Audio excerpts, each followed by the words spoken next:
Ready? Ready, Goyle. Is this podcast just titled Book? Oh, it just gets cut off at the bottom, so all it says is book.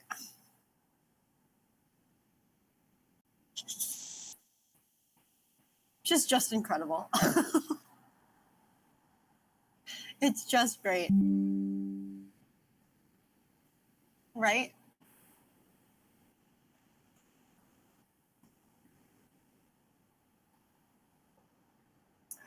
Yay! So whatever you did worked. Nice.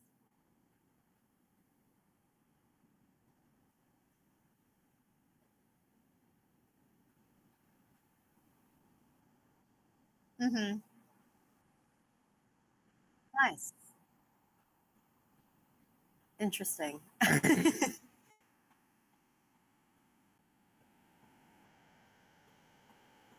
Oh, that's the one you showed me?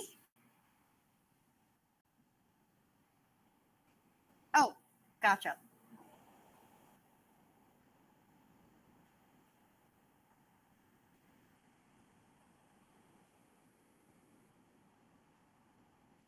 You're all good.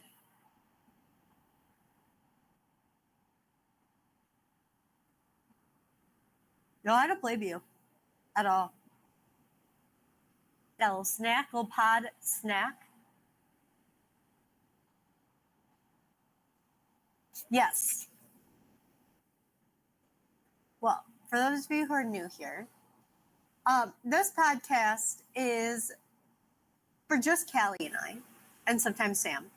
Um, so if you're new here, you didn't get an invite, and I don't know why you're here.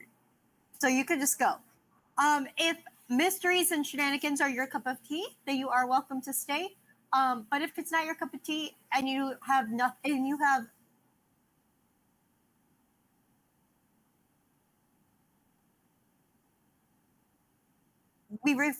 what? What have you lost? Oh, I'm here. I'm talking.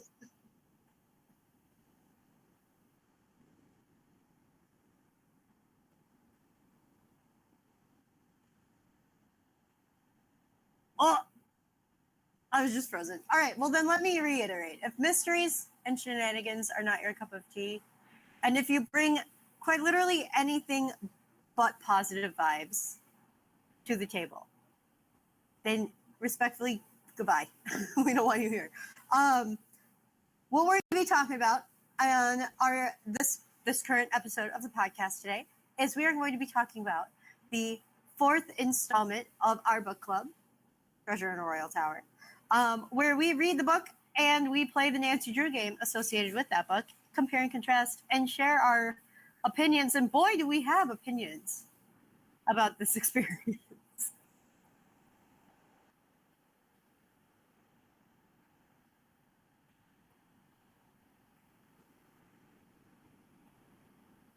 Yes, for like 48 hours.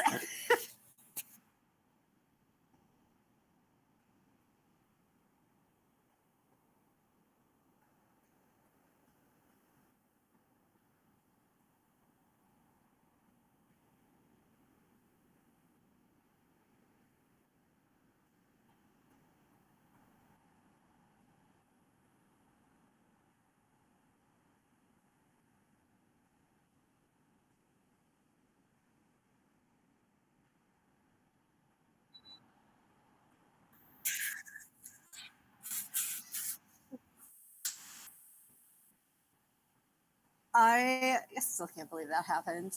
I She's so much better than me because when she texted me that, I said, "Oh, just read the game through, like the game walkthrough," because that's what I would do. I was like half tempted to do that yesterday because I was so annoyed. I like didn't rage quit. It wasn't like a White Wolf level rage quit, but I was just like annoyed that I was so tired of like walking around in that stupid castle that I was like, I just have to stop. I'm gonna be in a bad mood for the rest of the day if I don't. So I just like stopped, and I for a long time contemplated just like reading the walkthrough. And then when she texted me later that night, she's like texting me Snapchats from the beginning of the game. I was like, you started it over. You're a trooper. Like, I give you kudos, but you're stronger than I would have been.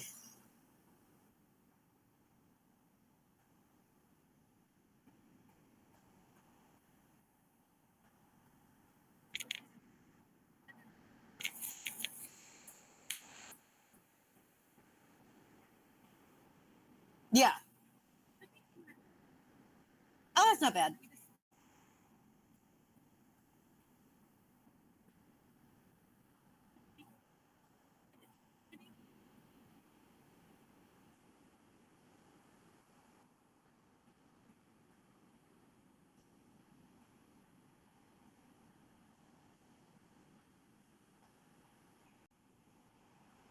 Yes. Yes. We are like attentive and listen to every conversation and like are taking notes on everything. I did take notes yesterday. Today I played the second half with the walkthrough, but I did have notes. Did I start doodling in them? Yes. But that's nothing new. I feel like I doodle in all of the notes. Fair. You always make me like a face of some kind. Right? The face that I drew for Scarlet Hand is still my favorite. It's posted to the Instagram. It is posted to the Instagram, and we'll get back to it. Like, we get to play that one next. We will. Yes, that is our next installment. But as I said, today's installment is we are reviewing both the game and the book, Treasure in a Royal Tower. It is part of the Nancy Drew series. This is the fourth out of now soon to be 34 games. Originally it was 33, but I can now officially say 4 out of 34. Just 30 more to go. 30 more to go. The second leg is going to be a lot easier, I think, with the new game mechanics. But anyway, we'll get to that in the review. If this is not interesting to you, then you weren't invited. So you can just like get on out. Likewise. And we'll see you next time. We won't. If you have things to say about our like thoughts, opinions, or reductionist summaries, get out. If you're a Ned defender, see you never. Like, I'm just not interested. That particular comment was not towards anyone in particular. No, never. The funny thing is I think that person like legitimately never listened to another one of our podcasts again. Like the only podcast we've ever posted that I truly believe other people listened to was our Nancy Drew conspiracy theories one. And like nobody returned. Like they weren't interested. That was the plan the whole time. You know what I mean? So like I don't know that this person knows that they're a running joke in my mind. But if you do, get out. See you never. Like, right. I'm not here for you people. I'm here to remember this conversation and laugh about it. Right. 20 years from now. Yeah. Or next week. The next time you have to drive in a car. It's going to be tomorrow on my drive to school. For real. Like, I can't wait one day to be laughing about this and for my kids to be looking at the screen being like, Mom, you recorded that in August. Why are you wearing an entire blanket? And I'm going to be like, because this is my sweater that is legitimately a blanket that I've like conned society into believing is an article of clothing. And I was cold. Could I have turned the air conditioning down? Sure. Did I? No. Are you wearing a sweater right now? Girl, I am wearing a knee-length plush knitted sweater right now. It is 90 degrees outside. Yeah, well, in the Royal Tower that I live in, it's frigid. I have like wool socks on and full pants and a sweater that goes down to my knees. I'm cold. Bro. I can't. I'm like sweating just hearing those words. My gosh, I'm cold and I'm riddled with allergies. You can like hear them in my voice. You can see them on my nose this time. Like my nose is a little red. Yeah. Is what it is. Okay, do you want us to talk about the book or the game first? Oh God. I feel like we should talk about the book first. I feel like that's usually the general order of operations when it comes to book club. Last time we talked about the game, I got the book. I'll talk about it. Oh, did we? Yeah. Okay. All right. Nancy and Bess and George are off to a ski vacation. And they are in the picturesque state of Wisconsin. And they roll up to this beautiful royal tower. It looks so wonderful. They notice that there are 4 towers, one of which is not like the others. 3 of them are square. One of them is round. You notice that on page 2. And they arrive to meet the owners of the ski resort. And they notice that there is like a handful of staff, like a handful of young couples, and then one like family with a teenage daughter. Among the staff is Dexter Egan. He's a little curmudgeon-y, but he's present. And this is our cast of characters, right? Oh, there's also a mild-mannered Professor Hotchkiss. And that's right, he speaks French. It's just worth knowing. It's just important, right? And they're going about this ski vacation. And they they check into their room. They think it's so cute. They think it's so nice. It's so amazing. And they go down to dinner. And I don't know why in every Nancy Drew book I read, when they're on vacation, they go to dinner as like an entire group of people staying at a hotel. But like the entire group of people staying at the hotel has dinner together that night. And the owner of the hotel is like, oh yeah, old man Wickford who used to own this place, like he would import rooms from like Europe, and he wanted this to be like a castle like you would find in Europe, and so he imported the library from France, and one of the towers that came from France too, and he would like intentionally build the building in a way that it's confusing so that if people were to rob the building, they would have a hard time finding the rooms that had been imported, and that would keep those rooms like safe from robbers. And that's why there are like stairs that lead nowhere and hallways that just dead end for no reason. And like he intentionally made these things so that these like special or precious rooms would be safe. It totally gave me like Winchester Mansion house vibes 100%. when they were describing this house. Yes. I was like, did they just like take that idea Yes. from the Winchester house? What, Riley, you tell me right now, what was the name of the man who owned the mansion? Is it Ezra Wickford? Mm-hmm. And what's the mansion you just described? Give me the name of those people. The Winchester house? Yeah, they like literally changed one syllable of the name. You're so right. I know. You're so so smart. right. I know. Yeah, so they... Add that to the list of conspiracy theories. That they wouldn't be the first people to do that, you know? Right? Conspiracy theories part 2. Oh my gosh, it would be the only other video that somebody else watches. Which is, again, actively how we design it. Right. But so, and then they meet the ski instructor from France, Jacques Brunet. He is dreamy, and Bess loves him, and And the next day they go skiing. What'd you say? Said we need to have the token best crush. Every book, there has to be a best crush. Every book, there is a best crush. Oh my goodness. On my honeymoon, I read a Nancy Drew novel.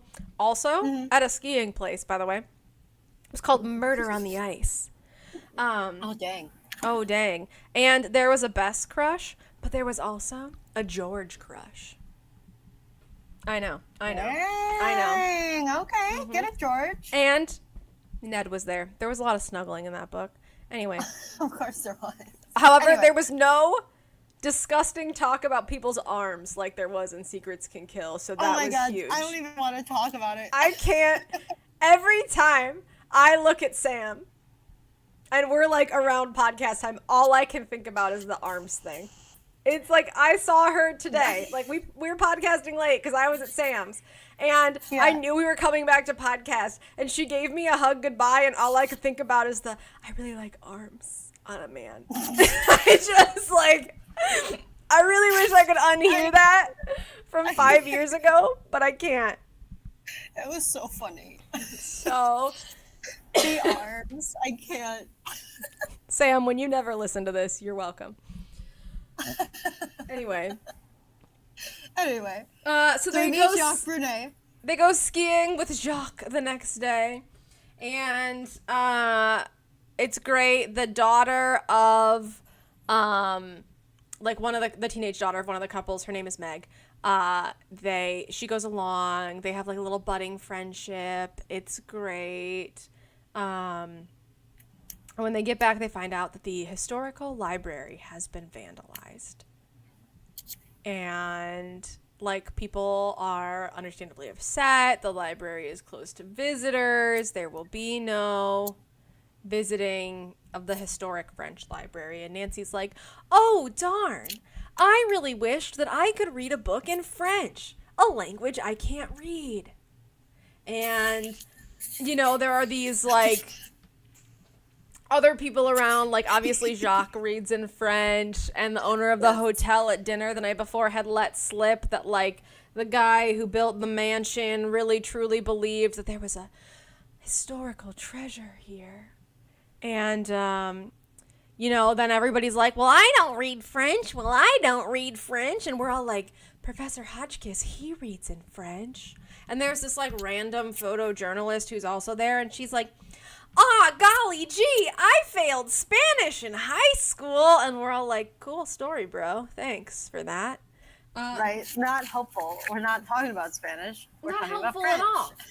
And they, like, walk away from this conversation about the library. And George is like, Nancy, don't you think you should investigate? And Nancy's like, say less. Let's go talk to them. So then Nancy Drew is on the case. And they are, like, downstairs after skiing, and they find this elevator, and oh no, they get stuck in the elevator, and they like heave themselves out, and they had like previously heard footsteps in the hallway, and Nancy like ran after these little footsteps, and well, wouldn't you know, they get locked in the elevator. So they get out, and they're like talking to the people, and they're like, yeah, please investigate, do what you gotta do, like, we're new business owners, we don't want our business to fail, like, you do you, boo-boo. And she's like, I would love to. I believe it's in the process of climbing out of the elevator that Nancy gets a big old bruise. But that might have been a later thing. I thought that was when the snowmobile fell on her leg. Well, that's right. The next day, the girls are out ready to go skiing. And they see a suspicious person around the round tower, like yanking on a wall.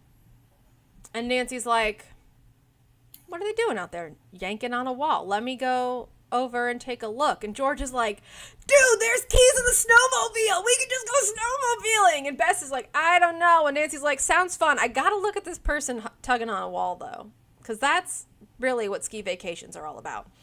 And she goes, and there's this person in a black snowsuit tugging on a wall.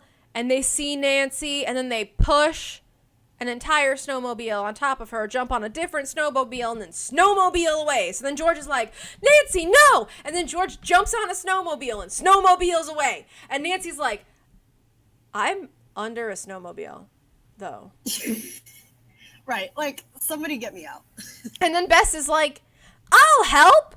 And then they, you know, walk off to lands beyond, where Nancy is checked out by the mom of the teenage daughter. Her name, she's a doctor. Yes. She's like, don't worry, Nancy, it's just a bruise, you're gonna be okay. And Nancy's like, excuse me, I'm worried, like, I've been trapped in an elevator, had a snowmobile put on, like, everybody's wearing ski suits outside, I can't tell if they're a boy or a girl. Like, literally the amount of times this book focused exclusively on, did you see if they were a boy or a girl? No, they were wearing their snowsuits, it's so hard to tell. Bizarre.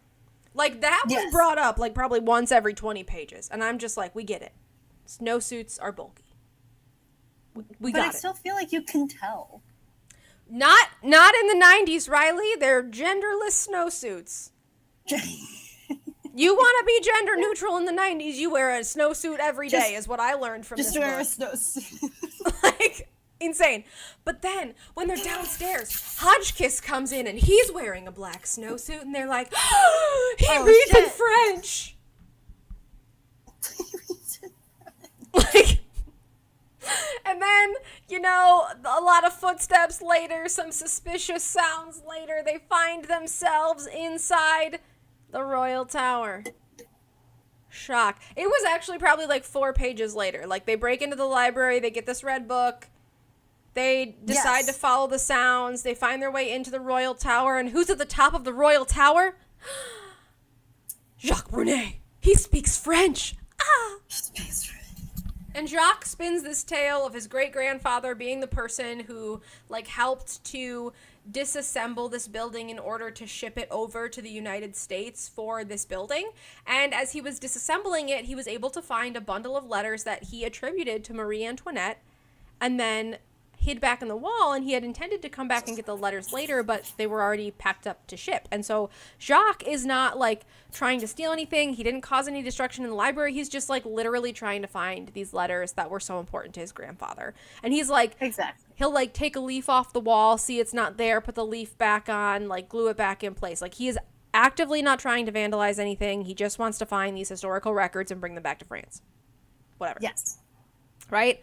We decide that Jacques is a good dude, but there's an eavesdropper among us, right? And they, like, hear someone, and they go to tell the owners, and Nancy notices a shadow outside the door, and she tries to tell Jacques, like, do not share, because there's an eavesdropper, and Jacques spills the beans, and the eavesdropper knows, and Nancy darts out of the room on her extremely bruised leg, and they're too far away, and she can't go anywhere because her leg is bruised. Oh my god. That part of the book was so annoying to me. The fact that it just kept saying, like, she didn't break her leg, she didn't sprain anything, her leg just had a bruise on it. And as a person who has a significant number of bruises at all times, you can move just fine. She was told to keep weight off of it for a whole day because it was bruised. And, like, hear me out. Like, sure, it was a whole snowmobile, all right? Like, yeah, I see why that would be painful, and, like, it's fine. But it was just a lot of drama around a bruise. Around a bruise. There was once a time when I was in college where it was really icy, and I slipped on the ice, and I had, like, I was teaching, so I had, like, all my teacher bags on, and I slipped on the ice, and I hit the ground on my knees, and I fell onto, like, spiky ice. I did not fall onto smooth ice. So then later that day, when I looked at my knee, I had a bruise that was like 6 inches long and like 3 inches wide on my shin, and I still moved around just fine. Yeah, like, anyway. So I was like, why all this drama? You're making it was just one of those things that was just like a recurring hindrance that I feel like didn't need to be there. Correct. Likewise. Like, we the girls go shopping the next day. Yes. And then, Nancy and the girls go ice skating, but one of the girls is wearing Jacques', little hat. And then she gets knocked out by someone who thought she was Jacques, and then everyone's, like, so upset. And the next day, someone steals the red book from the library. And the next day, Nancy gets trapped on a ski lift. And the next day, we find out that what's trapped in the Royal Tower is, in fact, a diamond from Marie Antoinette. And it's great. We find out that someone has found the letters. We find the letters. We hide the letters. We share the letters. We, believe that everyone, the whole time the book is all like, we can't trust anyone. We can't think that anyone is innocent. Everyone is a suspect. Like that. Right. That and the snowsuit thing were brought up, like, so ridiculously so many frequently. times. Like, it was At least unnecessary. once a chapter. Oh, my Lanta. And before I spoil the ending, Riley, please tell us about this game. Okay. I will say that the game was... I kind of want to say that it matched up with the book really well, but there were a lot of differences, mainly considering the fact that the cast of characters was cut almost in half. You walk in, and the first person that you talk to is Dexter, that curmudgeon-y guy who, like, keeps everything running. He mentions the owners, which is the Lane family. Mm-hmm. Christy, and then I can't remember the guy's name. But I think he mentions, like, Christy Lane in conversation. But they are not in the game at all. Like, you don't meet them. And they play a huge part in the book. Mm-hmm. We meet Professor Hotchkiss, who is an old woman rather than a middle-aged man who teaches French history. We meet Jacques Brunet, who is a ski instructor. And then we meet Lisa. Her last name is on the tip of my tongue, but I can't remember it. Lisa, who's a photojournalist. I believe it's Alcott. That sounds right. Yeah, that sounds right. A lot of differences within the characters themselves. Starting with Dexter, he is less he starts off pretty curmudgeon-y in the game, but like within 30 seconds warms up to Nancy and is like pretty nice to her. We find out more about his backstory. I feel like in the book we found out, he like went to prison, and that he like worked for the castle for like 6 months.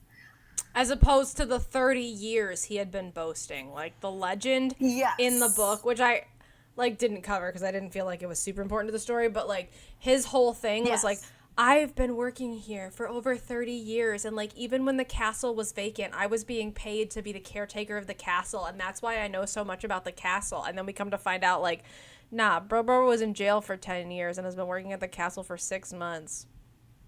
Yes. He did eventually come clean to the Lanes, and they were, like, understanding and let him stay. But in the game, he had grown up in the castle. His adopted father owned the castle. Ezra owned it. And then he did go to prison for a good number of years. For theft.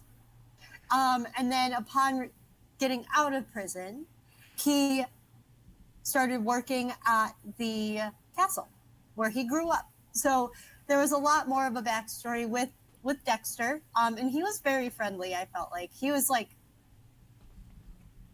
a very blunt person, but very friendly. He was easy to upset, is what I would say. Like, he was generally kind, but easy to upset. Short fuse. Yep. Genuine personality. Yep. Hotchkiss, on the other hand, she was, in the book, he is like this, it seemed like a very proper, put together, professional professor. Reasonable dude is how I describe him. Reasonable dude. In the game, she is this batty old woman who cannot get your name straight, is constantly talking about her room being robbed, which, like, it's unclear if her room was robbed the first time, but it very much was later. Like, her medallion was stolen and replaced.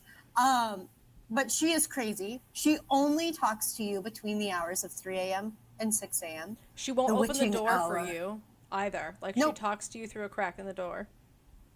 Nope. She doesn't actually let you go into her room unsupervised, but it sounds like she lets everybody do that because she let Lisa do that and thought Lisa was the maid. So she's just like kind of a nut. Jacques Brunet, we get some backstory on him. He is a ski instructor, just as he is in the book. but he was a former Olympic athlete who choked in the Olympic Games and brought shame to his country. So he is hoping to not only fulfill his grandfather's legacy of like finding these letters in the game, but also if he can bring them back to France, he's hoping that it can save his good name. He's also trying to. The game made it seem like he was trying to get married to a college student so that he could stay in the United States. Mm-hmm. So that was like a little subplot about Jacques. And then there's Lisa. Lisa is a photojournalist who is very snoopy. She's constantly asking Nancy for details, and when Nancy doesn't give her details, she gets mad at her. She sends us on a couple of wild little goose chases. For the most part, just like sits in a chair and reads magazines. But the plot of this game, there wasn't as much that happened in the game as there was in the books. You get to the castle. Bess and George are not there. It's just Nancy. You learn that the library has been vandalized.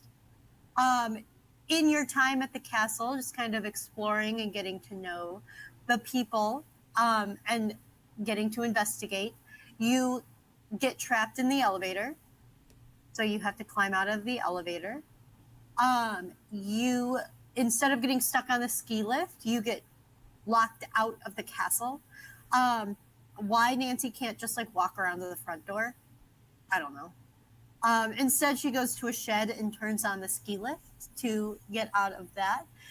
She gets knocked out when she is looking through somebody's locker and finds a medallion that is needed for the puzzle at the end of the game. And then wakes up in her room after being knocked unconscious. So a little bit of sabotage here and there throughout the game. But for the most part, other than that, I felt like the descriptions of the castle, I felt like that fourth tower where they had like the description of what the interior of that tower looked like, everything was pretty matched up to the book. Nancy got to explore the library that was vandalized a little more than she did in the book. We get to go in there quite a bit, and we discover a whole secret room left by Ezra, who like left a bunch of stuff about Dexter. We learn about Dexter. Trying to think if I'm leaving anything out. I would say that like I don't want to spoil the end. The main difference here, I think, is like they obviously cut the cast of characters in short, but yes. the ordeals of finding the tower, I think, were entirely different. You know, like because they cut the cast of characters short, like the person who gets knocked out is different, but like this whole thing with a medallion and a tiara instead of just one diamond and like having to track down these medallions and understanding different French meanings, like all of this kind of thing is the difference. And I think too, the other difference here is like the presence of the letters and the way that the letters lead you to like a treasure that is otherwise hidden without them, you know, because, you know, really we started off looking for these historical letters and ended up finding this like great monetary treasure as well, exactly, outside of what is already like a greatly historical treasure. So I think like in my mind, the main mover of the plot has nothing to do with like getting trapped on a ski lift and getting knocked out and whatever, but they totally fabricated these ordeals that led you to finding a broken down tiara rather than what was the main driver of the plot previously. It was like, we're trying to uncover this like historically meaningful document. Right. And then that historical document led you also to a monetary treasure by mistake, you know? Right. Exactly. Would you like me to spoil the end, or would you like to do the honors of sharing the ending of... I feel like they were pretty close. They were pretty close. So in the book, we can talk about the differences, right? But in the book, what happens is Oh, now I'm worried that I'm going to be wrong because they were very similar. So you're in the book, you're in the tower and you see the diamond thief who is in there, and it's Lisa. And she says that she wants the diamond because she's not paid enough when she writes her stories for Ski World, and she just wants this diamond to give herself like financial independence. And you are able to like subdue her and call the police is essentially what ends up happening. The game is actually a little bit more dramatic this time than the book was, I think. Yeah, I agree with that. In the game, Nancy goes up into the tower. She puts her medallions into this little thing in the floor. There's a key in the wall that she finds. So once she's got the medallions in, she puts the key in and she turns it. And once that key is turned, then the diamond rises out of the floor. So the 3 medallions have a gem in the middle. Those were each part of the tiara. And then that diamond was also part of that tiara. And as Nancy locates it, she hears Lisa come in behind her. And Lisa has been following Nancy this entire time. Similar intentions. She is feeling like she isn't getting paid enough. She has this vision of herself just like having complete financial freedom to do whatever she wants, basically just sit on a beach all day and do nothing. And she feels like the diamond can do that for her. So she maces Nancy Facts. with her pepper spray, grabs the diamond, and then runs down the stairs of the tower. And to subdue her, what Nancy does is she starts to chase her down the stairs, but there's a button on the wall where when you press it, it takes some of the stairs away. So Nancy presses this button and the stairs go away, and Lisa falls into this pit that is actually just a cage. It's a prison. And so she sits there while Nancy gets the proper authorities to come and situate the situation. But both the letters, the medallions, I don't say both, the letters, the medallions, the diamond, and all other things that belonged previously to Marie Antoinette are safely transported back to France to a Marie Antoinette exhibit. And you get a nice little wrapped up happy ending there. Excellently done. Thank you. We didn't have to fist fight her this time. Facts. That's great. I love that. No, listen, in this book, nor in this game, there was no guns and no fist fights, which was right, kind of nice. Exactly. It's just a button on the stairs. Like, oh, now you're in prison. Riley, get 2 words. Give me your opinion of the book.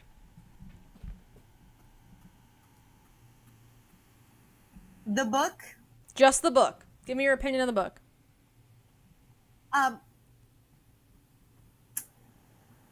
Boring. And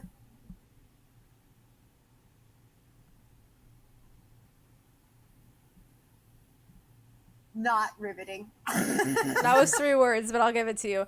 My 2 words are skip it. Notice that there's 2. I had time to think about it.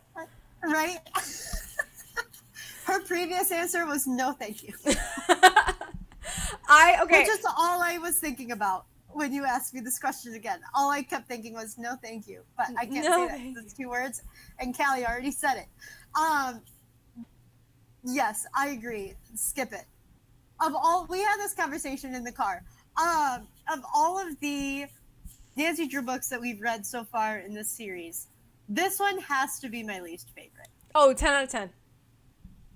It just, I'm removing my not riveting word, and I am replacing it with underwhelming. Ooh, yeah.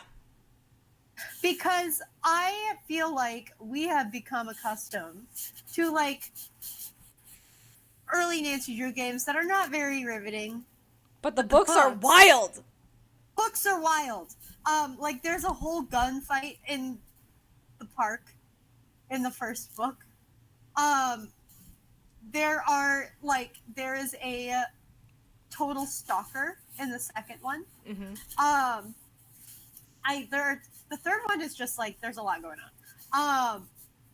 A lot of weird stuff happening in the third one. But this book was very much like Nancy went on vacation and was like, oh, darn, the library is vandalized. Oh, no, I bruised my knee and now I can't, like, do anything. Oh, no, we can't tell if that's a boy or a girl because they have a coat on. Like, it was very just like, I felt monotonous. Like they were just going through the motions of solving the mystery. Very unlike the other books that we've read. Go ahead. I think, like, this is my thought of the book, right? It's only 150 pages. I think that they could have turned this situation. Can you right your microphone, please? You're like rustling it all around. No, can you like move the cord to I got it. There, great. That's significantly better. Thank you. I literally could hear your shirt every time you moved your arm, and I was like, please stop.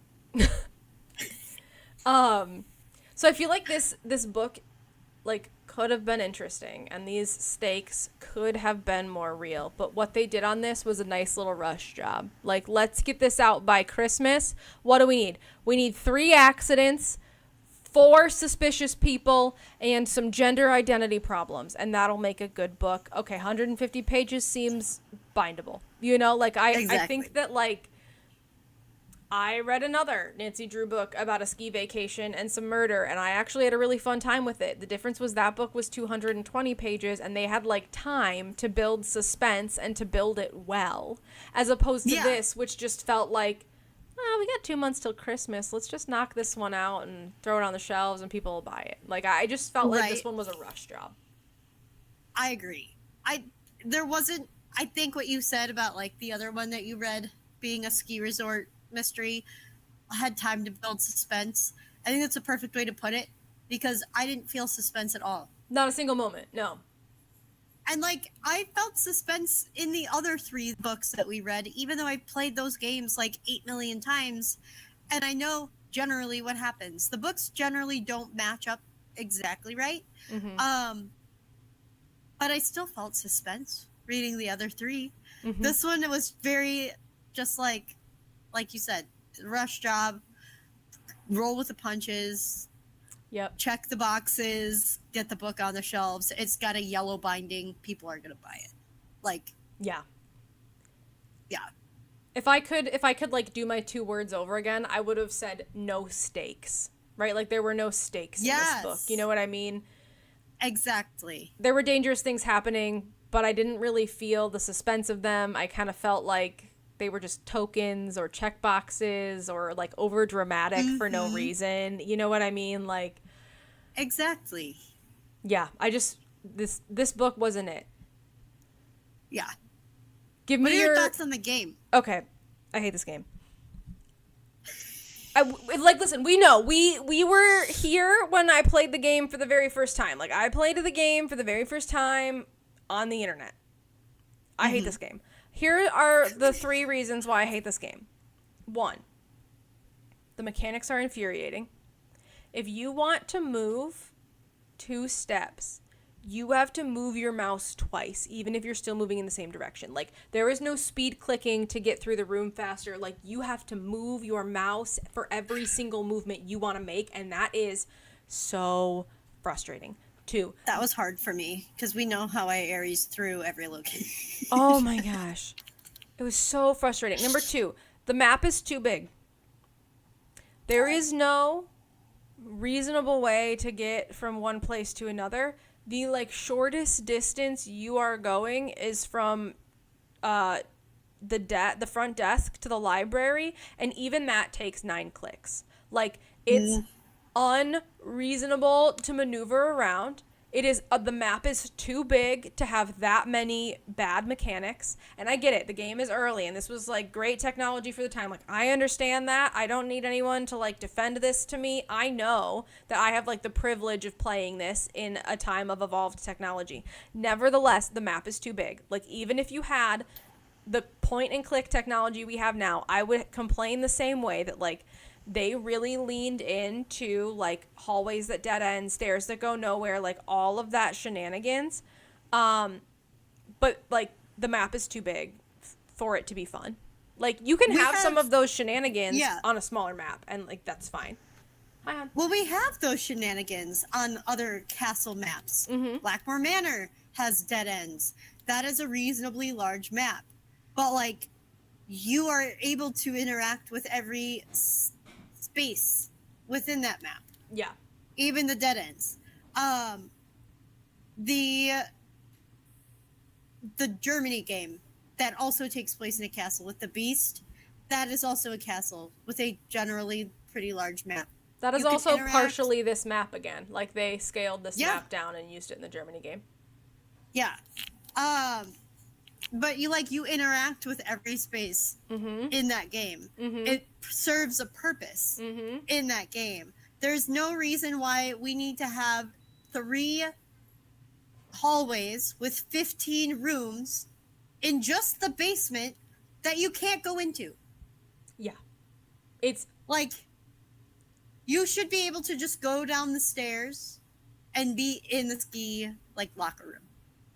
Or when you see the sign that says ski rental, you should immediately be in the ski rental. You shouldn't have to click 6 more times to get to the ski rental space. Like, it's just an unreasonable... Right? That map is, like, too big for any version of point and click, but most especially for the very, like, underdeveloped point and click we had at the time the game was made. Yes. Number 3, I just... vehemently dislike Professor Hotchkiss. And like we know this. Like we know. I was gonna guess your third reason was Hotchkiss. She is like she was a character that was kind of like funned up for the purpose of like 11-year-olds are gonna laugh at her, but I just like she's unreasonable. You know what I mean? Like Lisa is actively bad, but she's reasonably bad. You know what I mean? Like, I find out in the first 15 minutes that she's a liar. She speaks multiple languages and has multiple identities. I don't trust a single word that she says the rest of the game. I know she's shady. I know she's setting me up. I know I can't trust her. That's like a reasonable assumption based on the information I've been presented. Hotchkiss is just a hot mess express the whole time. Yes. Yes.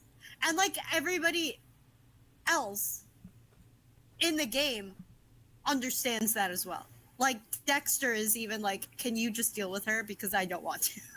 Literally, the whole game. The guy fixing her boots won't even go bring her boots to her because she's insane.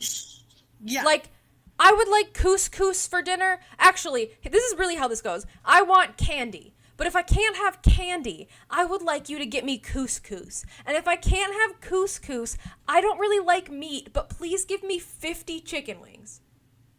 Yes. Insane. I can't do it. Like, she's just criminally insane. No. Yes. Good thing we don't have to talk to her in any other Nancy Drew games. That's not true. I know. First of all, I know what's coming, Riley. Like, I've played these games before. Second of all, I just, like, the Professor Hotchkiss from the book, if he was a reoccurring character, fine. Right. He would have been a great reoccurring character. You can respect him. She's just insane. Like, she gives me, quote-unquote, factual information, and I actually think that it's not factual coming from her because I think the woman has 0 brain cells. Like, she's unreasonable and unhinged. And, like, my game experience is 500 times better if I don't have to look at, talk to, or think about her. Right. Not the point. Don't we have to talk to her again in, I know for sure, Tomb of the Last Queen, but don't we have to call her in Crystal Skull? I don't want to talk about it. Tell me your opinions of the game, Riley. I would describe them the same way I would describe the book. underwhelming. I don't hate this game. The way I view this game is like I will play it again, but like in 10 years when I've forgotten most of what this game is about. I remember playing this game when I first started my Nancy Drew journey as like a 10-year-old. And when I first played it, I loved it because I was like a fresh Nancy Drewer. And I loved history and I loved, we know this is no secret to anybody, I love old things. I love castles. I love old European history. I thought that, I mean, what the game graphics were at the time, I thought they were beautiful. I really, really liked the game. I liked the lore. I liked the characters. I was at that point not like, I didn't think too much into who was shady or not. I like genuinely didn't know who did it. I thought everybody was like a really sketchy suspect. And now as I'm an adult, I'm like, wow, it was so blatantly obvious who the suspect was the whole game. My thoughts on the game are, I agree with you. I think the map is vastly too big. I think that there are big Nancy Drew maps, and I always advocate for big Nancy Drew maps. I like more to explore, and I like more puzzles to have to encounter, and I like having to talk to more people. I think it makes the mystery more interesting. I think it makes it harder, which, like, I love a good challenge. But it is unreasonable to expect me to have to walk up 2 flights of stairs, go into a library, dismantle an alarm system, walk up another flight of stairs, crawl into a vent, crawl through that vent. Which takes 22 clicks, by the way. Which takes 22 clicks. Exit the vent in the elevator shaft, climb down a ladder 3 flights of stairs to the level that I originally started on, open a lever, climb down another set of stairs, undo a door, like a door puzzle every time, just to get into like the main end puzzle area. No. You're not even at that point in the main end puzzle area because you have to solve 3 more puzzles every time you enter the area just to get up to the top. The only puzzle you don't have to redo in order to get to the Royal Tower every single time, by the way, is that stupid animal medallion puzzle. That one is the only one that you have to only fix one time. Yes. Everything else you have to do every time. But those are all the steps just to get into that room to start doing those puzzles. And you have to go back into that room multiple times. That is unreasonable to have to ask me to do that. The map was unreasonably large. There were areas that like where you get the red medallion when you go to the secret garden. That's the only thing you do in that garden. That medallion could have been in the castle somewhere. Yep. That medallion could have been in Ezra's secret room in the library. Yep. That could have been the thinking spot. But they were like, nope, we're going to add more space to the map that you can't access until you have this specific conversation at this specific point in time. Yep. So that's my biggest gripe is the map size, as well as the game mechanics, because I like to Aries click my way through every single oh my goodness. location. Even I do that, like, especially in the games where I know where I'm going. Like, I don't need the monotony of trying to explore. If I know where I'm going, you should make it easier for me to get there. Exactly. Or easy for me to discover how to get there. You know what I mean? Like, even if I don't know where I'm going, you should make it easy for me to discover a new spot.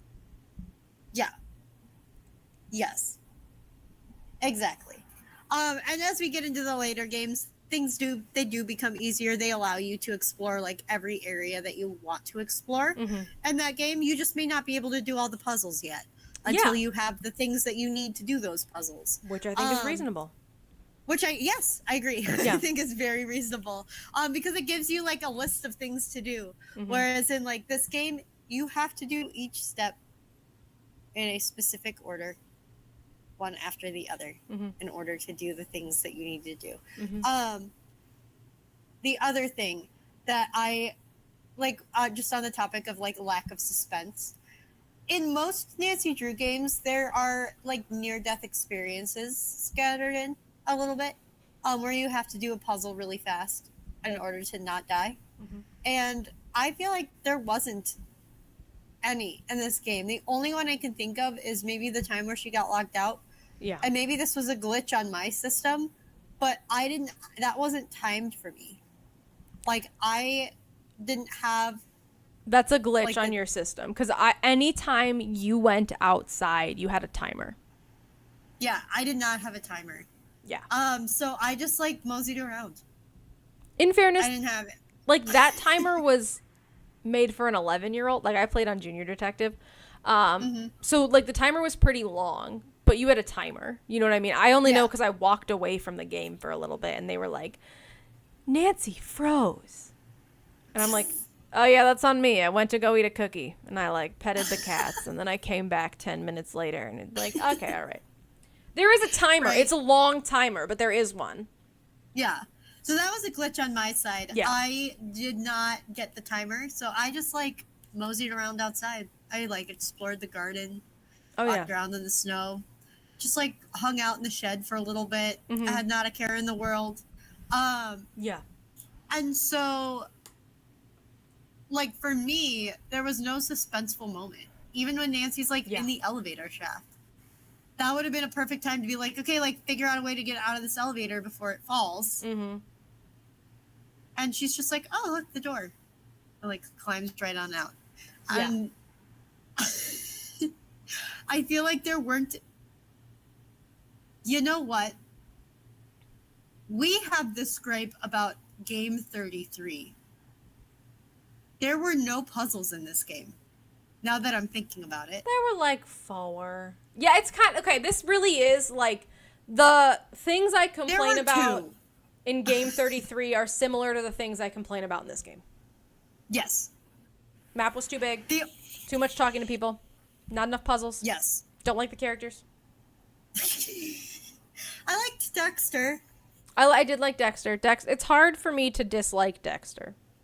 Right? I feel like he's the only likable one, though. Like, Jacques was kind of fine, but I also didn't really like him because it was insinuating that he was only getting married to that girl because he wanted a visa. Okay, that whole plot was not in the book. The Olympic plot was not in the book. Like, I think they really tried to, like, punch up his character, and I didn't really feel like they needed to. Like, the whole story about my grandpa told me this fantastical tale. I loved my grandfather, and so I went in pursuit of his, like, one last regret. I never found these letters. Like, that's a good enough story for me. That's really, truly, it's all I needed for me to, like, believe and root for this character. I didn't need and he's getting married. And he's a failed Olympic athlete, and now he needs to, like, do something for his country. Like, if you just would have told me that he's a person who loves his grandpa, I would have been like, yeah, you go. I love that for you. Yeah. I'm going to support you. I'm going to be with you. Like, I don't need you to be like, my grandfather told me about these letters, but I need to restore my honor to my country by finding them. Like, you can just love your grandpa. That's fine. Right. Exactly. My last, just like on that same note, my last and final gripe with the game is that I felt like the book did a really good job of making people look suspicious. I will give the book that. It did a really great job of making every character suspicious. Like, it made Jacques look suspicious because he was, like, digging around in the tower even after he, like, kind of explained himself to Nancy and the girls. He still kind of looked suspicious because shortly after, like, that one girl gets knocked out. I can't remember what Lisa did to make her look suspicious in the book, but, like, Dexter was suspicious because his backstory wasn't prevalent. But you do find out that he was in jail and that he lied about how long he had worked there. And you find out that he was, like, sneaking around in the library looking for stuff. Right. Like, he goes into the library in the game, but he's not sneaking around. He just, like, walks in because he works there and has a key. Yeah. And like he just like looks at the table and goes, oh, this old man like hid something in here and I can't find it. And then you find out like the old man he's talking about was his dad. So you're like, oh, yeah, that's not as suspicious, Yeah. you know?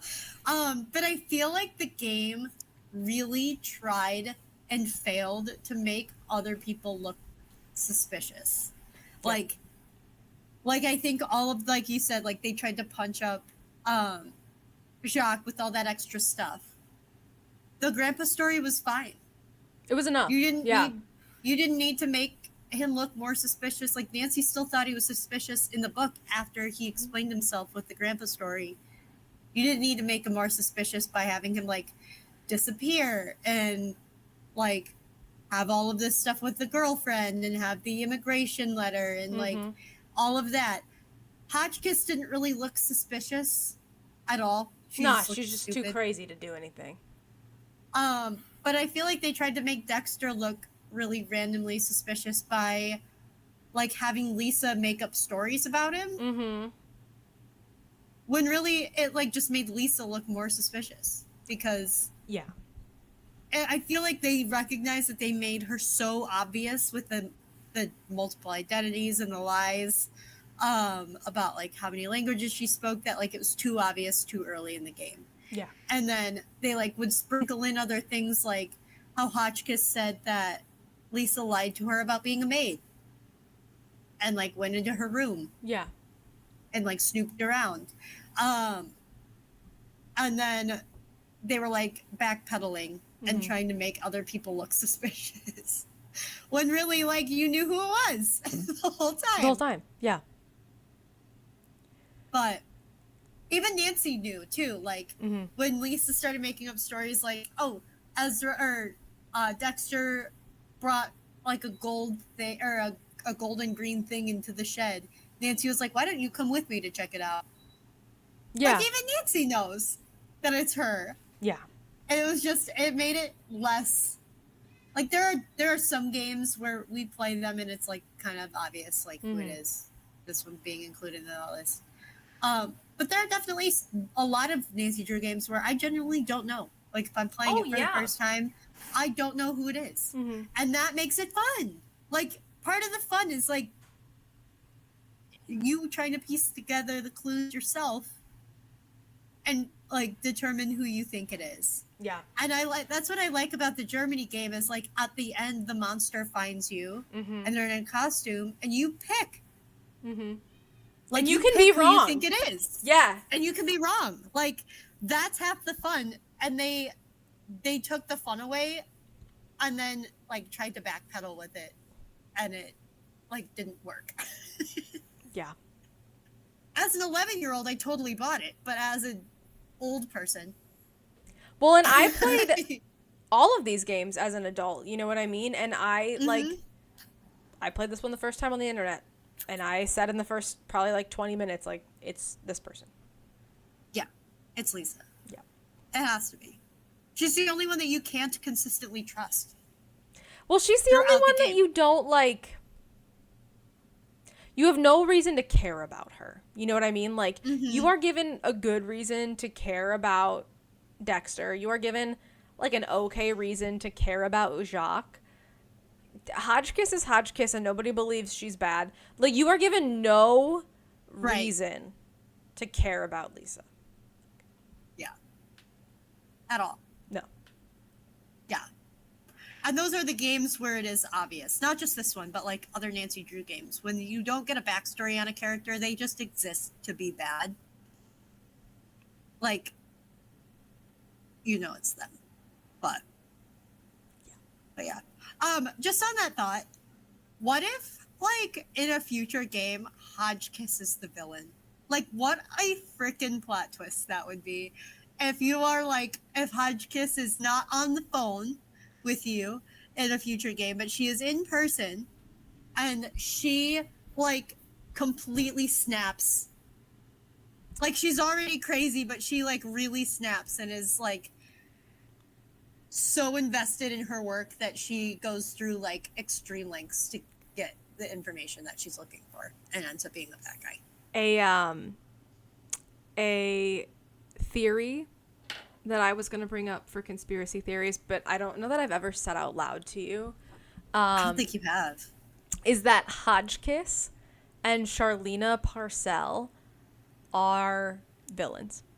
That they... In cahoots together? Yes, that they are like a part of a group that is trying to like find and control these like lost historical treasures. Like if you think about when they pop up, right? Like they pop up during Marie Antoinette, during Abraham Lincoln, during the pharaohs, during like all these like big historical treasures. So my like totally crack brained tinfoil hat, like just unreasonable theory is that they are a part of a group that is trying to find and control the like very famous lost historical treasures. Yeah. So if you were to tell me in like 10 games that we find out that these two women were like not at all there on accident, that they were there because they knew that they'd been following these clues and they were so close to finally finding the treasure, and Nancy has thwarted them all these times, and this time it's going to be different and they're going to find it first and they're going to beat Nancy Drew to it, and then Nancy Drew shows up and they're like plotting against you because they are not going to lose again. Like I would tell you, yeah, that was my tinfoil hat theory. Where did you get that from? Like, that's incredible. What I'm hearing is that we might actually need to do a conspiracy theories part 2 video. Maybe that's our next podcast topic. Not book club, but our next podcast topic is Nancy Drew conspiracy theories too. All right. Well, you can't take that one from me because I've been keeping it secret from you for a year. So. No, I'm not. I think we need to dive deep into that theory because that would be so crazy. Like after all this time, these two ladies have been like plotting against Nancy, trying to get the information first. That'd be nuts. I love it. I'm running with that tinfoil hat theory. Love it. Just wear tinfoil hats in the next one. Right? Before we end this podcast, I need to give this game the respect it deserves. This is the game where after years and years and years of us trying, Sam became a Nancy Drew fan. We played all the hits for her. Like our all-time favorite games, the games we love, the games that made us buy in, the games that were just so bad they were funny. Like we played the greatest hits for her, and she was not interested. She was not having a fun time. She did not want to be there. This was not her thing. She fell asleep every time. She was cranky. She was not having a good time. And this is the game that like she had the best time with. This is still, I think, her favorite game. That's so funny. Loves this game. It was the only game I ever got her to play all the way through. Like, I fell asleep during this one because I hate it. But she ate this one up. It is her all-time favorite game. I love that, though. And for that, we have That's to give it the awesome. respect it deserves. It was the game that made Sam love Nancy Drew. I love that. Yeah. That's awesome. I loved it the first time I played it, so I get it. Can't relate. To be fair, I played it for the first time as a grown adult, and I hated it. Yes. You also, this was not your first game. Like, No! You had, No. You had also played a bunch of the hits and then went to Treasure in a Royal Tower. I had at this point, like at the time that I played this for the first time, I had already played my top 5 favorite games. Like, Yes. I had already played all of my favorite games by the time I played this game, and like this one doesn't stand a chance. You know what I mean? If this was maybe probably the 5th or the 6th game I would have played, you know, like my 5th or 6th game was right around when I played for the first time like Haunted Carousel and what was another one that I really didn't like Danger by Design. Like I played kind of that era of games, like 5th or 6th. And so, like, had I played this then, I think I might have really enjoyed it, and it might have, like, a soft spot in my heart. But, like, I played this It was in the last probably 10 Nancy Drew games I played, and at that point I've already played all the ones I truly, truly love, and I'm just not interested in it anymore. Yeah. Oh, thank you, honey. My husband just brought me dinner. Oh, that's sweet. He's great. On that note, if you're still here, I don't know why you weren't invited. Please leave. We'll see you next time on apparently Nancy Drew Conspiracy Theories Part 2. Part 2. All right, bye, everybody. Everybody!